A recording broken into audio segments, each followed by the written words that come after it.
If you're going through a breakup right now and you're trying no contact, you might be wondering why no contact is difficult for certain attachment styles. Specifically, if you've dated somebody with an anxious attachment style or an avoidant attachment style, you might be wondering why they're behaving in the way that they are. For anxiously attached people, they may have a very difficult time at first sticking with no contact. They will constantly break no contact and reach out to their ex. But for avoidants, you might be wondering why the hell they have not reached out to me once. Do they even care? Simply put, there is a very logical reason for these depending on your ex's attachment style. If your ex has an avoidant attachment style, the idea of no contact directly plays into their strengths of avoidance. Keeping people at a distance and not opening up and creating that strong emotional connection is something that they've developed well over time. It's one of their core strengths that they've learned to use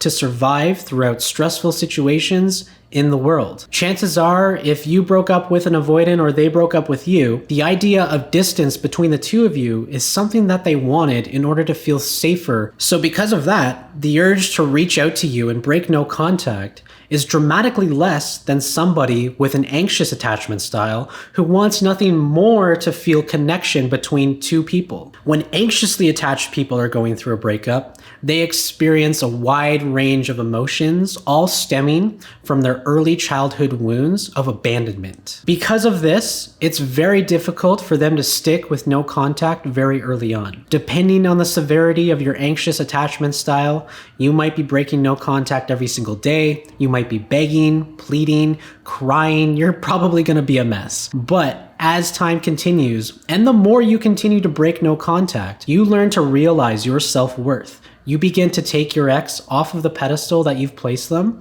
and you prioritize your emotions, your safety and well-being above theirs. And that is the exact process you have to go through to both heal from a breakup, but also to heal your anxious attachment style. So for my anxiously attached viewers, just stick with it. Things will get easier. If you're at the beginning of a breakup and you want to reach out to your ex every day, every few hours, that's totally normal. I validate your experience because I've honestly been through that myself. What I can say though, if you stick with it, the easier it gets. And if you're kind of weird like me, it almost becomes a bit of a game. It becomes a bit of a personal challenge at some point to not reach out to this person, to see how long you can go without talking to them.